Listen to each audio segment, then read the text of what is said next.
This is Matt with Mel Express Radio, and I've got with me Mike from Isenmor. How you doing today, man? Good, how you doing? I'm great, thank you. So the band's debut album, Sheildbrother, set to be released October 9th. What can you tell everyone about the band's first album? Well, we started writing it. We formed in 2014, and we started writing the album probably in 2015. Finally started recording it in 2017, and now it finally has come out. We put a lot of work into it. There were a lot of songs that I wasn't sure were going to make it, and they turned out great. So I'm really proud of it. And I hope you guys like it too. So the writing process for this was going on for years, you were saying? It was probably the major focus was probably a year, maybe a year and a half, and then there were a few songs. Actually, in particular, the song "Battle Scarred." I kind of came up with the initial idea, and then we kicked it around a while, and I got it to a point where I was like, I hate this song. It's never going to work. And then we tweaked it some more over the next year and a half, and then finally I love it.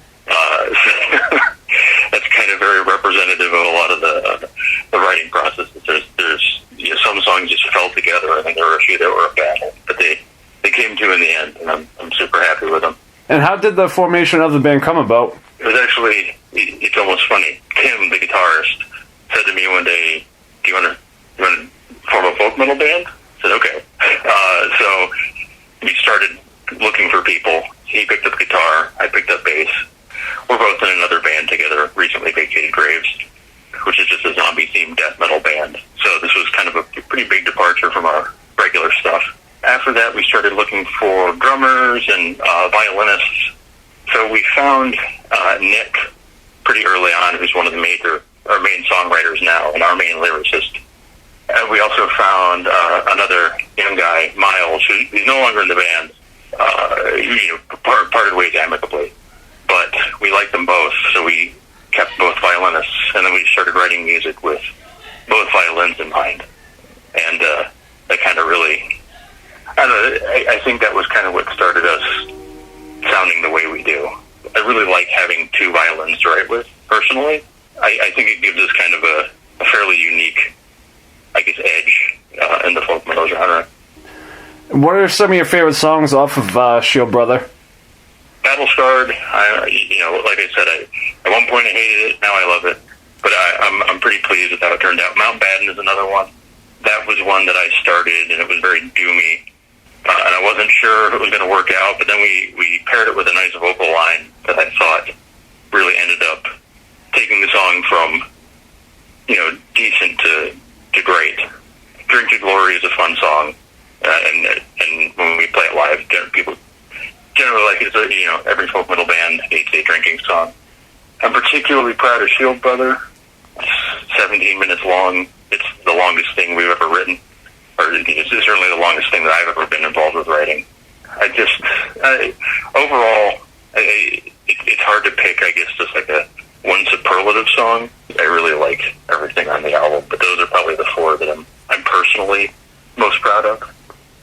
Earlier this month, you released a single for, let me hope I'm saying this right, Führer.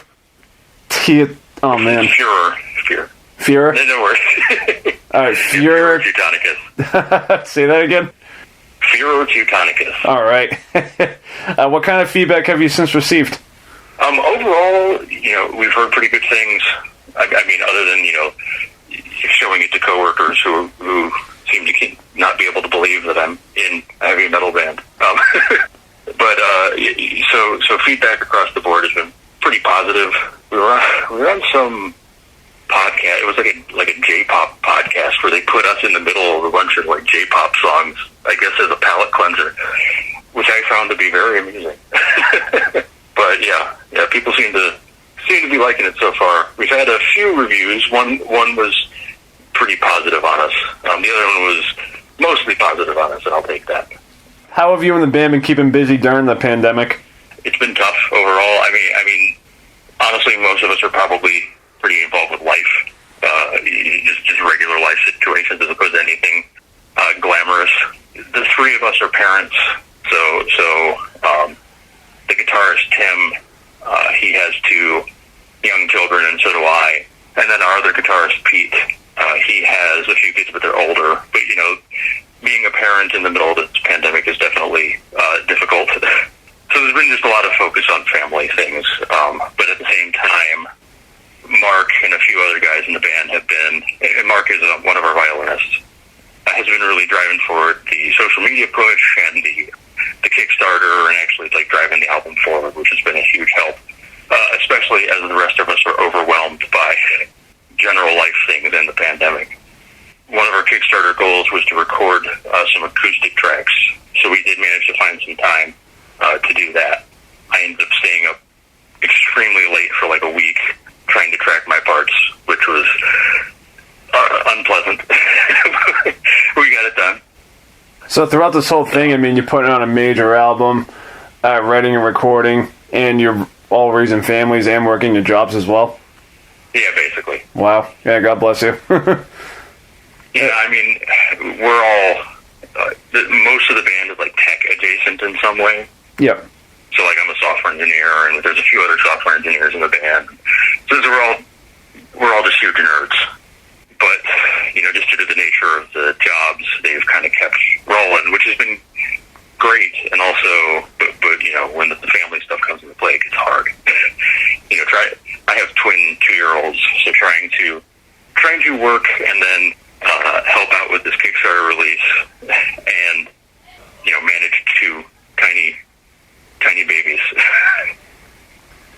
When all is safe within the world, I mean, what do you see for plans with the band or anything?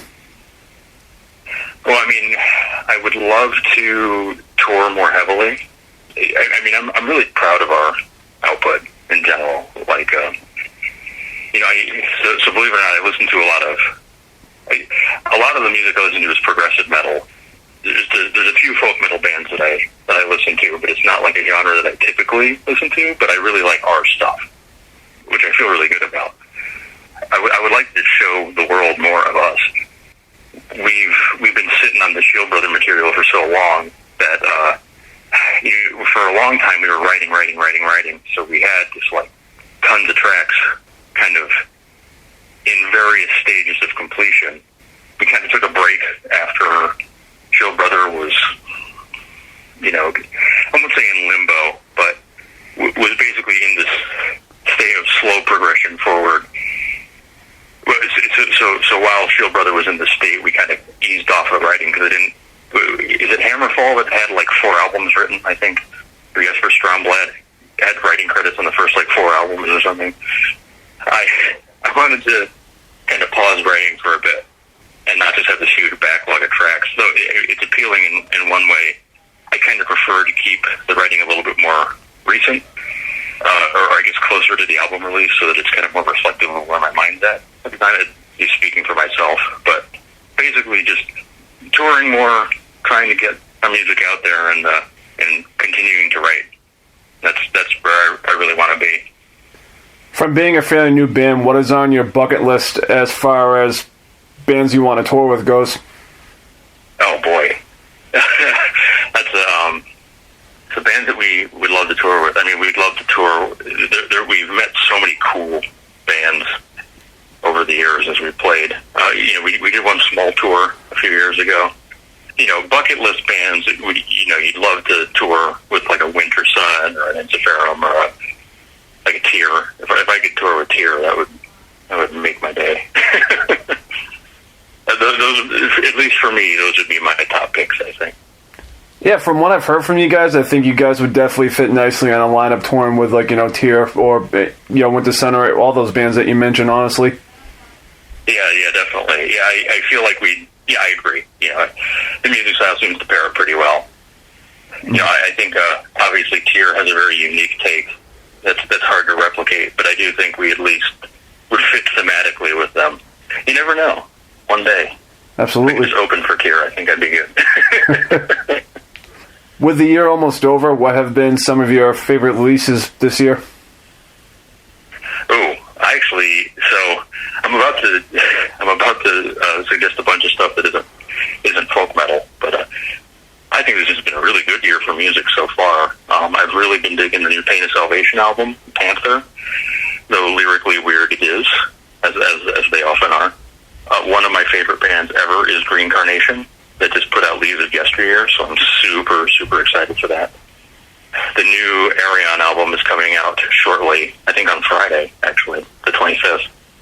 So those are always, fun big releases.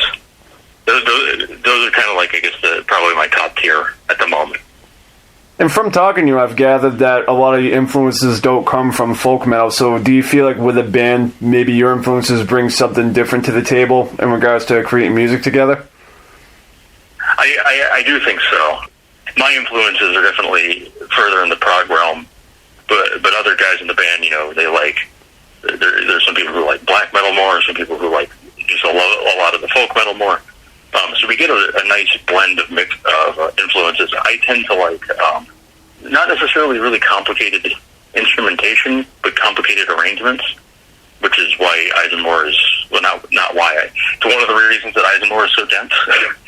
We oftentimes, we have 7 members, so there are times when we have multiple, overlaying harmonies. We typically utilize 4 vocalists when we do clean passages, to try to get these like big sounding choruses. So there's a lot of different influences across the board, which I personally think make Isenmor a very unique experience.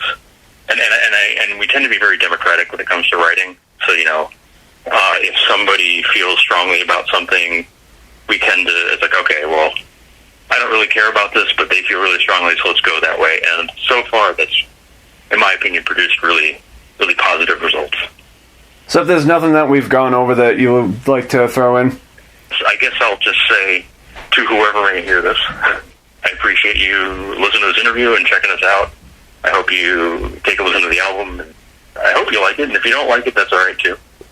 I'm pretty proud of it. I think we did a pretty good job, and we hope to bring you more music as soon as we can, as soon as we're on the other side of this pandemic. So, Ray, my last question for you. What do you hope for the band for the next few years since you just started out? I mean, I'd love to get signed. We're an independent band. Just some dudes out of Baltimore. It'd be fun to get signed. It would be fun to have some kind of more major recognition, but that's the pipe dream of all bands, right? I think everybody thinks their own band is amazing, so I'm content to accept the fact that it may be a dream, but I hope it's not. I'd love to get wider acceptance and wider audience base. I think that would be like a really good place to be. All right, that's about all the questions I've got for you. It's been great talking to you, and I don't see why you guys couldn't get to that level that you're hoping for. Just because, like, I know I had mentioned I'm in the bands such as like Insiferum, and I'm on a Moth and Winter Sun as well. But at the same time, like, a lot of my favorite bands are Metallica, Megadeth, and then like I've been listening to a lot of stuff like Down and High on Fire. So I feel like if you like all kinds of metal, of course you like folk metal, and I know we've talked about maybe who you could tour with. I couldn't see why you guys also couldn't tour with maybe like kind of like more on the power metal side too. I know you mentioned you're into prog stuff. I think prog and folk metal and power metal all go together really well too. Yeah, not only is that a good point. Apparently, Prog Power next year, Aether Realm is going to be playing, and they're a band that we've opened for in the past. They're a pretty big folk metal band, at least in the U.S. So, yeah, you're absolutely right. Hey, good stuff. Again, thank you for your time, and I wish the best for you, your family, the Isenmor camp, just to stay safe and healthy during this time and to come out on top and all safe. Hey, you too, man. Thanks. I really appreciate that.